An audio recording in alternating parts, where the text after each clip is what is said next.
अमित जी, इस बार इस चुनाव में अहम और मेन मुद्दा क्या है?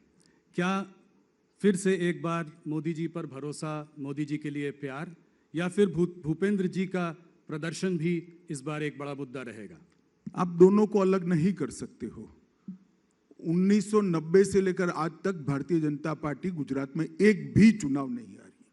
ये भारतीय जनता पार्टी का क्लियर कट रिकॉर्ड है और आप सभी जर्नलिस्टों को मालूम पड़ना चाहिए, जब कभी भी हम चुनाव के मैदान में भारतीय जनता पार्टी गुजरात के कार्यकर्ता गए, हमने विजय प्राप्त की है और वो विजय का कारण है गुजरात की जनता का आशीर्वाद और असीम स्नेह।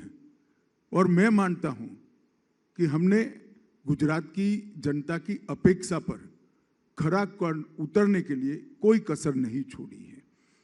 यही गुजरात है जहां एक जमाना था, कांग्रेस का शासन था, 365 दिन के साल में से 250 दिन तक कर्फ्यू रहता था।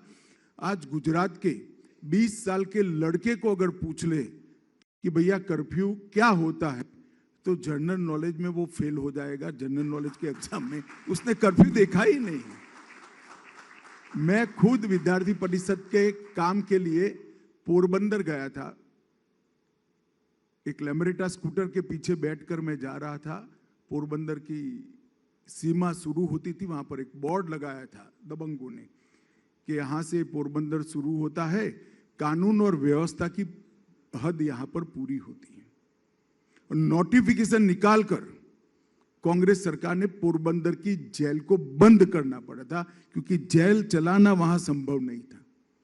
इससे लेकर आज तक जो भारतीय जनता पार्टी का शासन रहा, विशेष कर मोदी जी का जो कालखंड रहा और मोदी जी के बाद का कालखंड, हमने यहां पर कानून और व्यवस्था की मजबूत एक अभेद दीवार सरहदी राज्य के अंदर खड़ा करने के लिए हम सफल हुए हैं और इसके अच्छे नतीजे आए हैं। क्योंकि कानून और व्यवस्था की अगर स्थिति ठीक है तो शिक्षा का स्तर भी सुधरता है, ग्रामीण विकास भी होता है, शहरी विकास भी होता है और इन्वेस्टमेंट भी आता है।